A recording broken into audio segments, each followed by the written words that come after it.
Në datat 15 dhe 16 dhjetor 2010, artisti i popullit Dimitër Anagnosti dhe aktoria e madhe e skenës dhe ekranit Roza Anagnosti vizituan Torinon me ftesë të Qendrës Kulturës Shqiptare. Gjatë vizitës, artistët e mirënjohur u takuan me shumë bashkëdhetar, eksponentë të diasporës shqiptare, si edhe me miq italian të Shqipërisë. Paraqitja e filmit Gjoleka djali i Abazit në Cinema Romano, një prej kinemave historike më të njohura të Torinos, ishte veprimtaria në qendër të vizitës së çiftit Anagnosti. Hapësirat e kinemas u mbushën qëherët nga disa qindra spektatorë torinez, shqiptar dhe italian, të interesuar të ndiqnin kryeveprën e regjisorit mirënjohur që prezantoi për herë të parë në Torino. Filmi u shfaq në gjuhën origjinale me nëntitull në italisht, në kuadër të festivalit filmit Global Film Festival, që do t'i kushtoj vitin që vjen një hapësirë të veçantë kinematografisë shqiptare. Veprimtaria u prezantua përpara publikut të shumtë që mbushi çdo hapësirë të sallës, nga regjizori i ri Erion Kadilli dhe nga Benko Gjata, gazetar, korrespondent i akredituar i Agjencisë Telegrafike Shqiptare në Itali.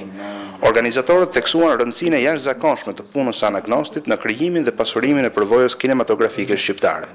Ndërsa vetë autori, i pritur me entuziazëm dhe duartrokitje nga publiku, u shpreh i lumtur që ndodhen në një mjedis kaq të ngrohtë dhe të apasionuar pas artit.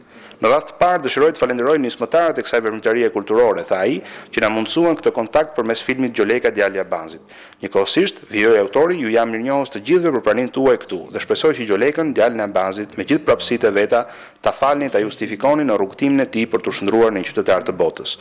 Në mbyllje të veprimtarisë të pranishmit i përshëndeti edhe aktoria Roza Anagnosti. Ishte në të vërtetë një emocion i madh, një kënaqësi e jashtëzakonshme të ishim sot këtu me ju, shpreh ajo, në këtë event kaq të veçantë ku ne morëm dhe një herazi dham dashuri. Paraqitja e filmit Gjoleka djali i Abazit ishte një ndër veprimtaritë organizuar nga Bashkia Shqiptare e Torinës këto vitet e fundit për të promovuar njohjen e vlerave më të mira të kulturës shqiptare në territorin e veriut të Italisë, ku shqiptarët përbën një prej bashkësive të huaja më të mëdha.